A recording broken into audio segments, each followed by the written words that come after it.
been 2 weeks. Where the... Wait a minute.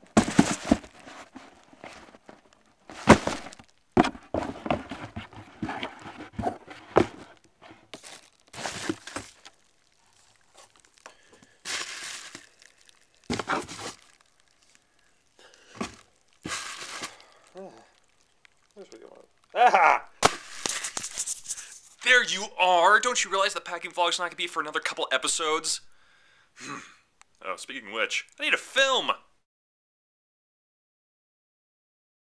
So, I apologize for there not being any videos for the last couple weeks, aside from song competition entries. Yeah, I blame jury duty. But now that that is done and out of the way, all I have to do is worry about finals, and holy crap, I leave in 40 days. We gotta start vlogging more, guys. So on today's episode, I would like to discuss with you something called the Disney survey that everybody's doing to fill out for roommate stuff.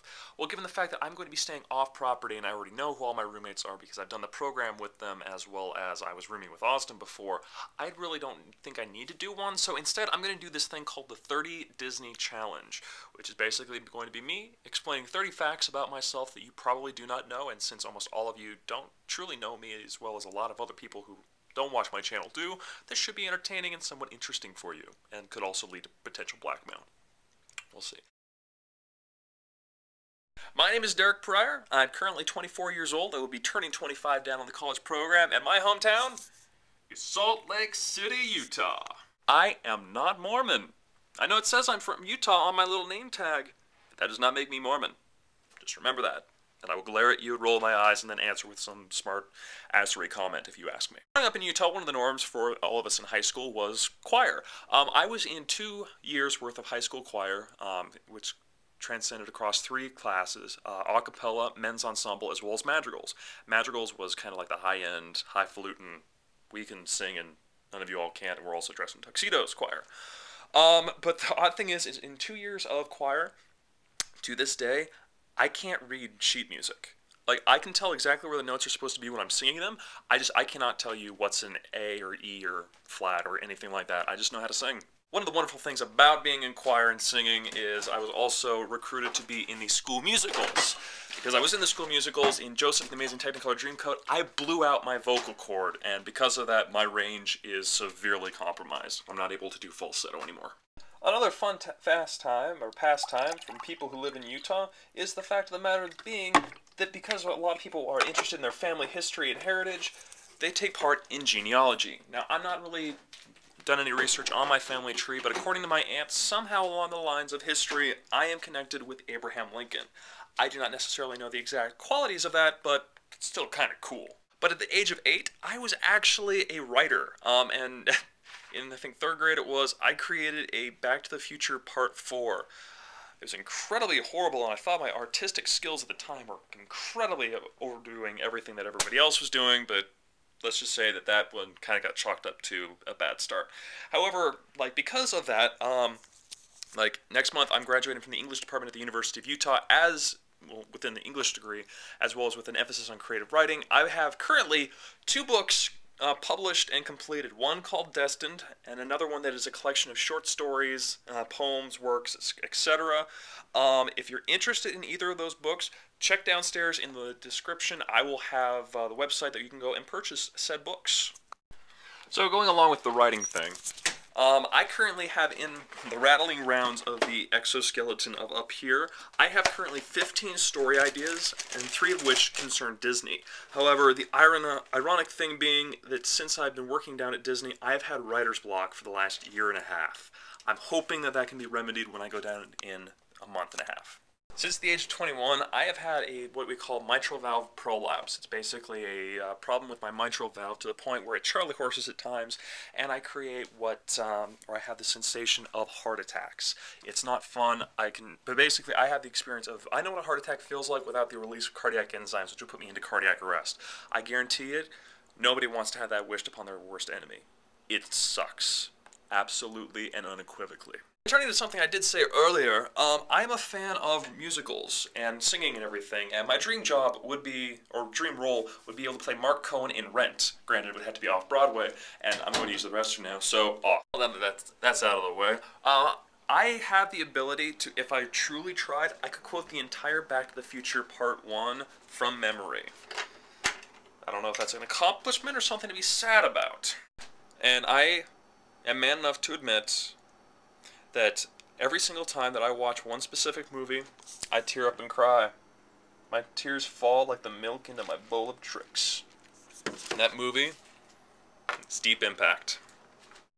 For years, I had the exact same nightmare, of which it was me in the backseat of my Subaru, doing like a 360 power slide emergency brake, and the rear hatchback of the Subaru would flip open and I would go flying out into the Grand Canyon. I think that may have something to do with my acrophilia. Is it acrophilia or acrophobia? I think it's acrophobia. So back on September 10th, I had a dream that I woke up in a cold sweat because I had dreamt something bad had happened to New York. I then went out and turned the television on and watched the second plane hit the World Trade Center. So to this day, every time I watch September 11th reenactments or documentaries, I kind of have this cold chill that goes up and down my spine.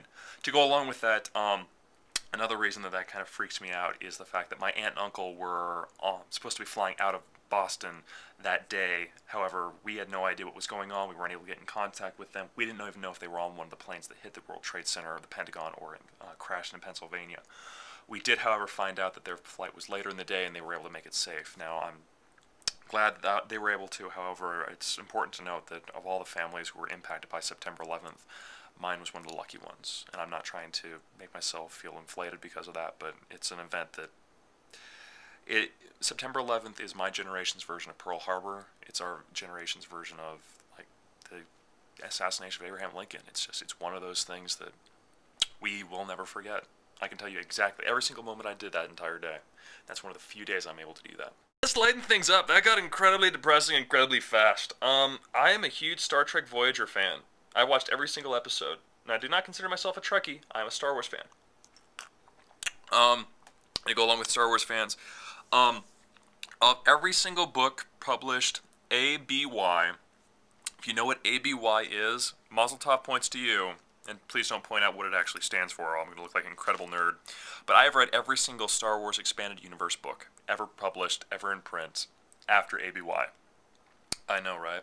I'm a huge Star Wars fan. I actually created in the Star Wars Galactic Battlegrounds game way back in the day, I created an entire, like, invasion story of how Star Wars invaded Earth.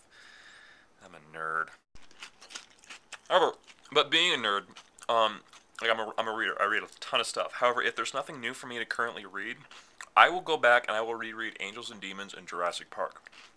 Those are two of my all-time favorite books, and no matter how many times I read them, I absolutely love them. I'm a huge Titanic buff. I have been ever since the movie came out, but before the movie came out, I was a huge aficionado of the HMS Titanic. I can tell you almost a lot of details about it. I'll spare you right now. I have been to Alaska and gone kayaking at Mendenhall Glacier in Juneau. I've been to almost every single state except for Oregon, Montana, North Dakota, Arkansas, Delaware, Maryland, and the Virginias and the Carolinas, as well as Hawaii. I was in Disneyland opening day of Indiana Jones and the Temple of the Forbidden Eye, which I wish was in Florida.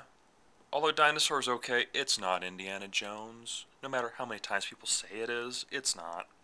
Yeah, I'm a lefty and I'm going to try to eat cereal right-handed. This is going to be kind of another thing of mine. So I'm a lefty! Aha! So being born and bred in Salt Lake, I have gone snowboarding once. This is so hard. I hate snow. And yes, I'm like the black sheep of Utah. I'm not Mormon, I don't like skiing, I don't like snowboarding.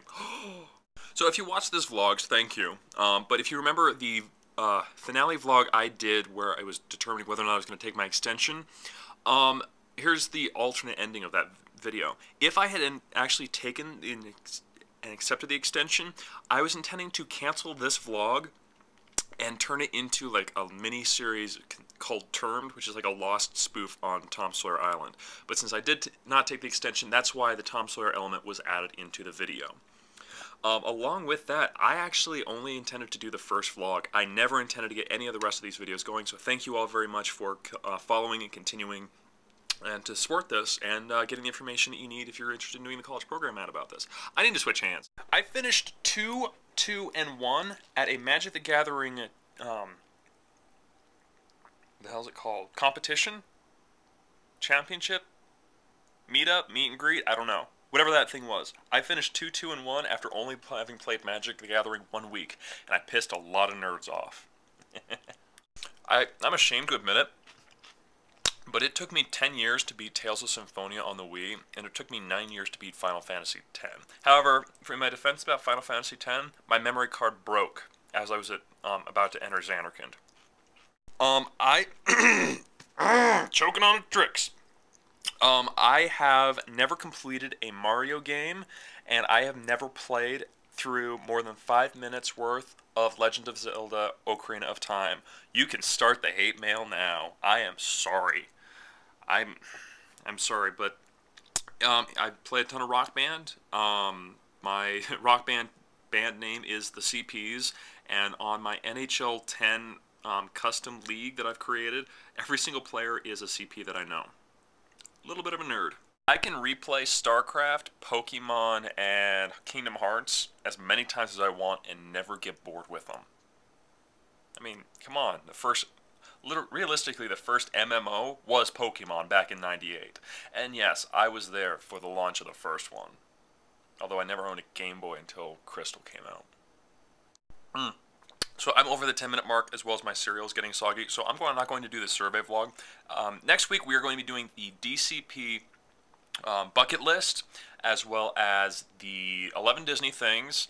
And then following that, I will be doing an episode on what it is that you should and should not pack, and what to prepare yourself for the upcoming college program for those people who are going to start in May. Also, one further thing. Congratulations, Byron. You won the bracket. I'm never going to live that one down. Anyway, later, guys. Oh, I hate soggy cereal.